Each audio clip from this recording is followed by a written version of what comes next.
Hello, I'm Dr. David Clark. I'm a lecturer at the University of Roehampton in southwest London. My particular area of interest is historical theology. I want to better understand what people have believed about God at different points in history, and I want to explore how this has shaped their relationship with God, their relationship with one another, and the way they understood themselves. The title of this podcast is Theology and Identity. In our first series, we will be engaging with various texts from the Old Testament to see what they tell us about the character of God and about the character of the human person. Our strategy will be to employ the hermeneutical approach of narrative theology, where we read the Old Testament as a coherent body of literature in which we can discern a meta-narrative or an overarching story.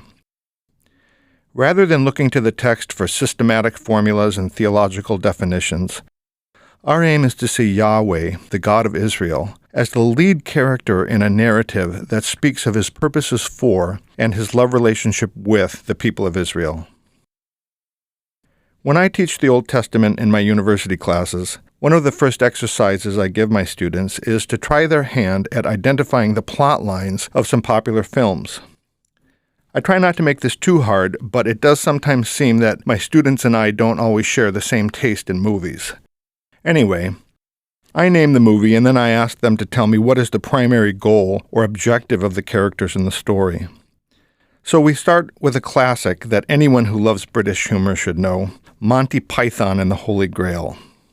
What is the task or the mission of the characters in the story? The simple answer is that King Arthur and the Knights of the Round Table are on a quest to find the Holy Grail. I then show some images from the popular trilogy The Lord of the Rings, and here we see that the primary task or mission is to destroy the ring. If Frodo can throw the ring of power into the fires of Mount Doom, the world will be set free from a great evil power named Sauron. The final example I give is from the Marvel Comics movie Infinity War, where we meet an evil character named Thanos, who is trying to gather 6 Infinity Stones that will grant him power over the domains of the mind, time, space, power, and reality. If he can bring them all together, he will become the most powerful being in the universe. And if he gets them, his intention is to deal with the problem of overpopulation by destroying half of all living things. So the plotline of Infinity War is, will Thanos get all 6 Infinity Stones? I then ask my students about the Bible. Particularly with regard to the Old Testament, is there a storyline, a single question, or a task that the characters in the narrative are trying to accomplish? Does the Old Testament have a plot line?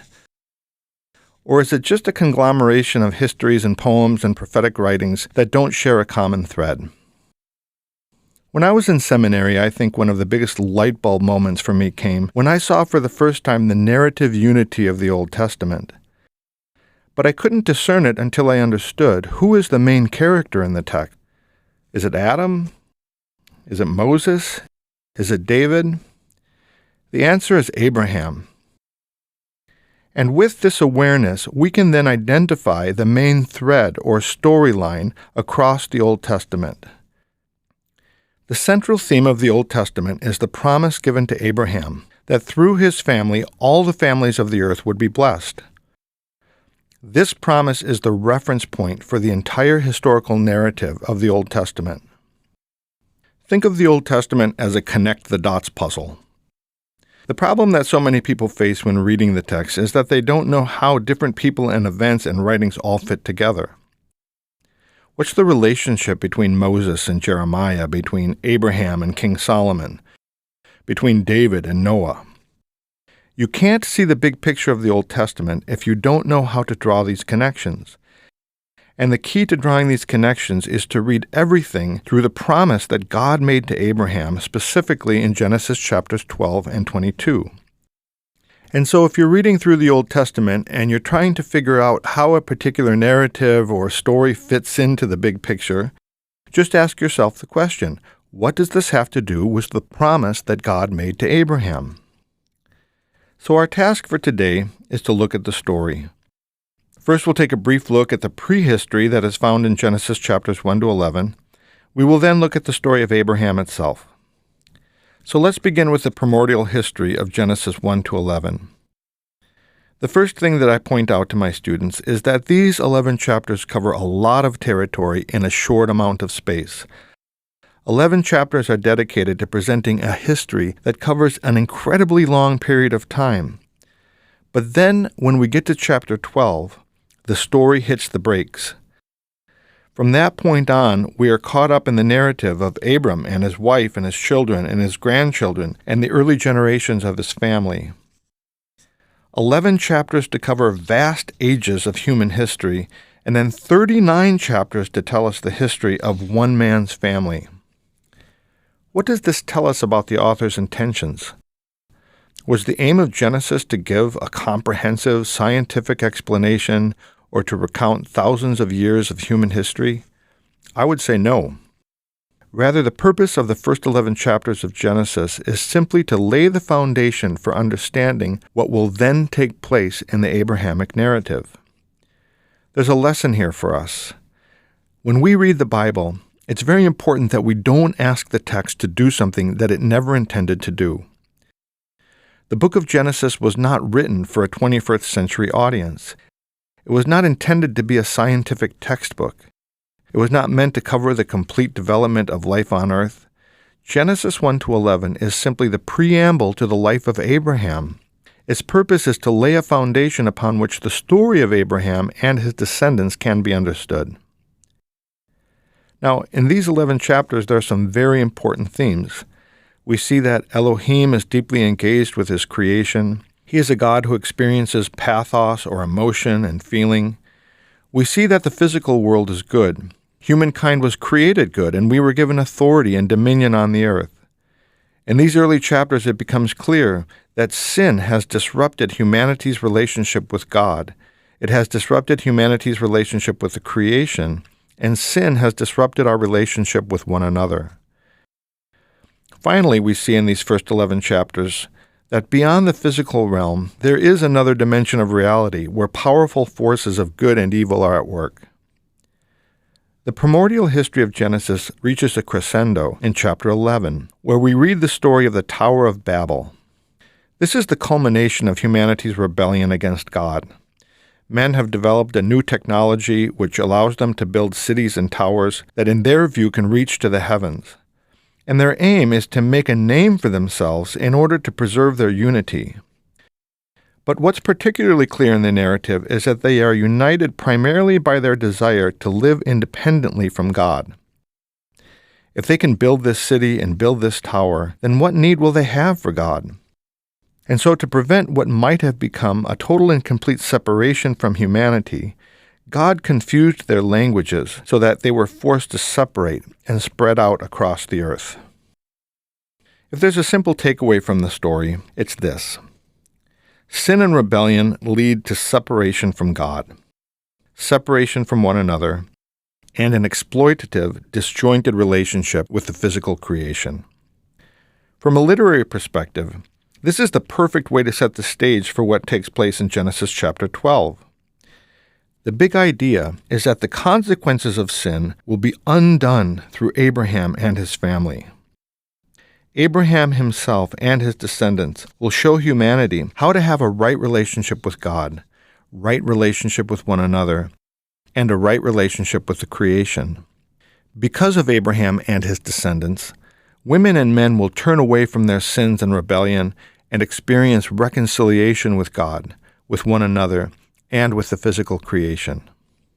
Sin and rebellion have caused separation, but God will regather the families of the earth under the blessing that proceeds from Abraham and his family. So what exactly is the promise? We get our first glimpse in Genesis chapter 12, where God said to Abram, "Go from your country and your kindred and your father's house to the land that I will show you. And I will make of you a great nation, and I will bless you, and make your name great so that you will be a blessing. I will bless those who bless you, and him who dishonors you I will curse. And in you all the families of the earth shall be blessed."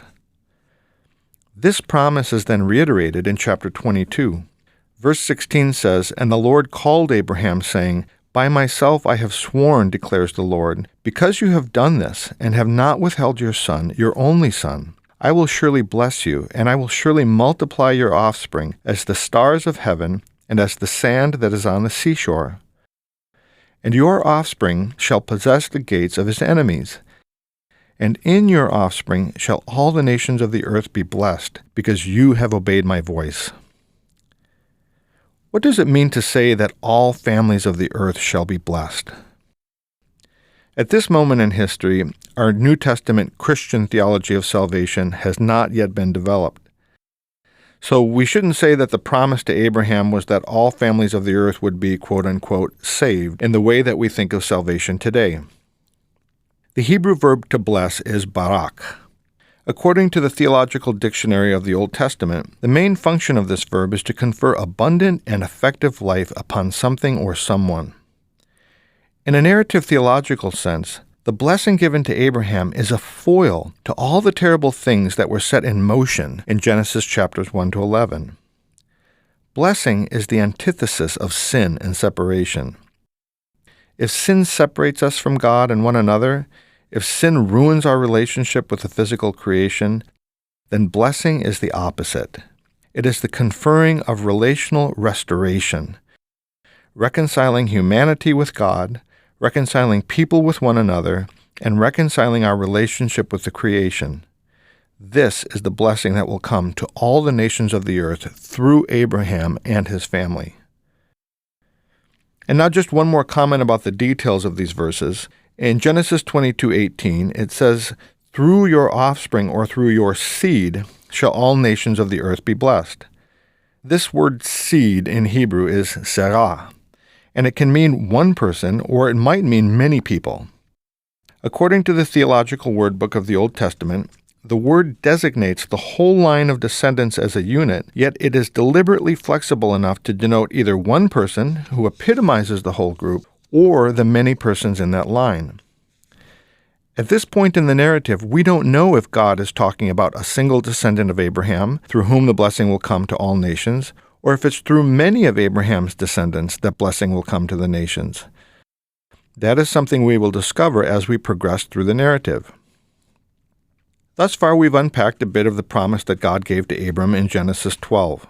And we've established that this is the central storyline of the entire Old Testament. On the human side of things, Abraham and his offspring are the protagonists. They drive the story forward in pursuit of a goal. Let's now employ another tool of literary analysis to further our understanding of the story. Abraham is the father of Jacob, whose name was changed to Israel, and whose sons formed the 12 tribes. The question is this: are there any ways in which the life of Abraham prefigures what will happen among his descendants? Does this story in any way foreshadow what will later occur in the historical narrative? In what ways is Abraham emblematic of the nation of Israel, representing all the virtues and perhaps some of the flaws of the people and the nations that were in his loins? One element I see in the story of Abraham is that of a man who is wrestling with God, struggling to understand the ultimate purpose of his own life. And this is a theme that occurs again and again throughout the Old Testament narrative. Abraham has decided to follow this God, whom he may not have known from his childhood, and every step that he takes in his journey leads him towards a deeper understanding of the God who has called him. God is trying to reveal himself to Abraham, his heart and his true desire. But at moments, Abraham struggles to understand.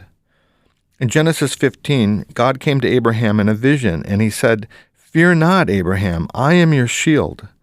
And then the next phrase can be translated one of two ways.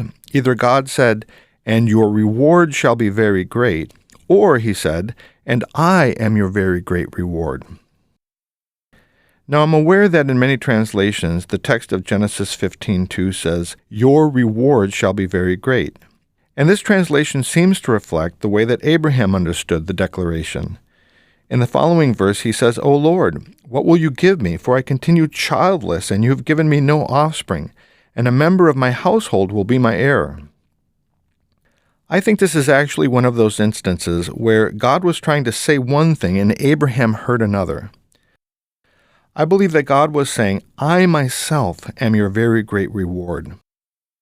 Not only is this much more theologically rich, I believe that it connects much better with the meta-narrative of the Old Testament. The object of Israel's pursuit is not reward. It's not land or wealth or power. As we read through the Old Testament, what becomes clear is that what the people of Israel needed and what the wise among them pursued was relationship with God Himself. We see that Abraham's own struggle to understand God's ultimate purpose for his life foreshadows the experience of the entire nation.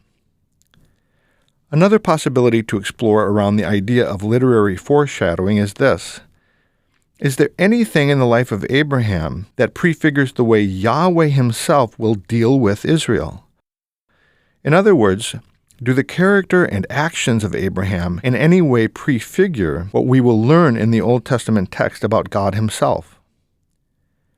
One example that will come to mind for many of us is the sacrifice of Isaac in chapter 22. Christians will often note the similarities between Abraham's sacrifice and the crucifixion of Jesus Christ. But of course, this is a New Testament answer to an Old Testament question. If we stay within the Old Testament, does the story tell us anything about the way Yahweh Himself dealt with the people of Israel? The answer to this question came to me in a surprising way. It was not so much through detailed study of the Old Testament texts, but rather by the inspiration of a 17th century painting. In 1635, the Dutch painter Rembrandt finished a work known as the Sacrifice of Isaac. It depicts the moment when Abraham is about to slay his son Isaac. The large figure of Abraham looms over the body of his young son.